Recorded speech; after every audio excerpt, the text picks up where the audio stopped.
ये खबर उत्तर प्रदेश के सोनभद्र से मनाई गई संविधान निर्माता बाबा साहेब भीमराव अंबेडकर की 134वीं जयंती। ओबरा में संविधान निर्माता बाबा साहेब भीमराव अंबेडकर की 134वीं जयंती धूमधाम से मनाई गई। इस अवसर पर SC/ST कर्मचारी कल्याण समिति और भारतीय बौद्ध महासभा ने विशेष कार्यक्रम का आयोजन किया। समिति के पदाधिकारियों ने कहा कि बाबा साहेब ने वंचितों के अधिकारों के लिए संघर्ष किया।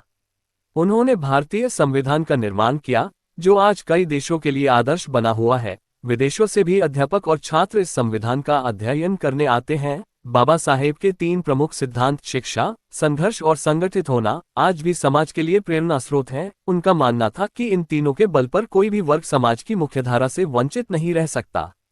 SC/ST कर्मचारी कल्याण समिति के अध्यक्ष सुनील कुमार के अनुसार करीब 2000-3000 लोगों ने जुलूस में भाग लिया। 2 अलग अलग मार्गों से निकले जुलूस बुद्ध विहार पर समाप्त हुए। पहला जुलूस बिल्ली गांव पोखरा से चौपन रोड होते हुए सुभाष तिराहे तक गया। दूसरा जुलूस अंबेडकर स्टेडियम से दादा ऊन चौराहे होकर सुभाष चौराहे से बुद्ध विहार पहुंचा।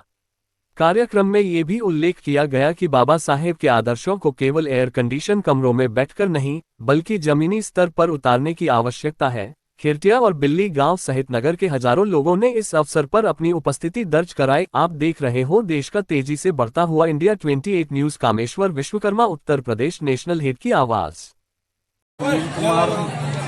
SC/ST कर्मचारी कल्याण समिति का सन 2025 का अध्यक्ष हूँ। आज बाबा साहब अम्बेडकर की जयंती थी। ओबरा में भव्य रूप से जुलूस निकाला गया। जुलूस कहाँ कहाँ गया, कितने संख्या में लोग शामिल थे? जुलूस में करीब 2-3 हज़ार की संख्या रही।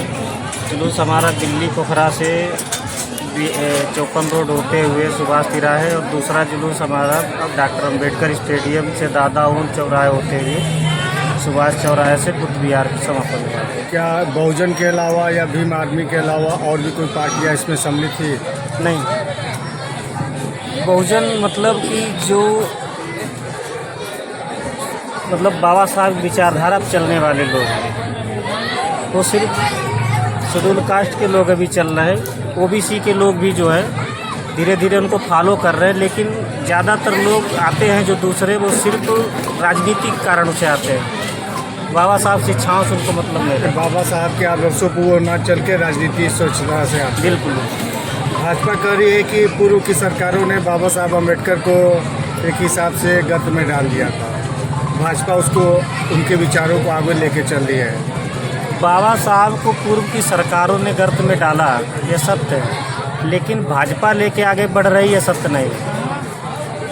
भाजपा या कोई भी पार्टी हो, मैं किसी की आलोचना या बड़ाई नहीं करता, लेकिन बाबा साहब को आगे बढ़ाने के लिए जो दलित समाज रहा है, जिसने जयंती मना के जुलूस निकाल के रैलियाँ इकट्ठी की, बाबा साहब शिक्षाओं को बढ़ाया, उसकी देन है कि सारी पार्टियां आज बाबा साहब को अपना मानने लगी। वरना बाबा साहब के नाम पे तो लोग गालियां देते थे, क्या क्या नहीं करते थे। आप तो जानते हैं। बाबा साहब के आदर्शों पे सुश्री मायावती भी चलती थी। आज उनका राजनीति स्थिरता देखने को मिल रहा है। वो अपने भतीजे तक को भी पार्टी से निकाल रहे हैं, फिर ला रहे हैं। इस पर आपका क्या राय है? बाबा साहब के आदर्शों पे सुश्री मायावती जी अभी भी चल रही हैं, लेकिन सिर्फ बाबा साहब के आदर्श AC रूम से बैठ के आज की जनता फॉलो करे, बाबा साहब को फॉलो करती है, वो बहुजन समाज पार्टी को फॉलो नहीं करेगी।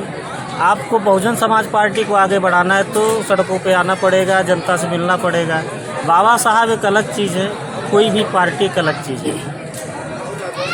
अभी रावतगंज कोतवाली के धोबई ग्राम पंचायत में एक मामला आया है अम्बेडकर जी की मूर्ति रखने को लेकर।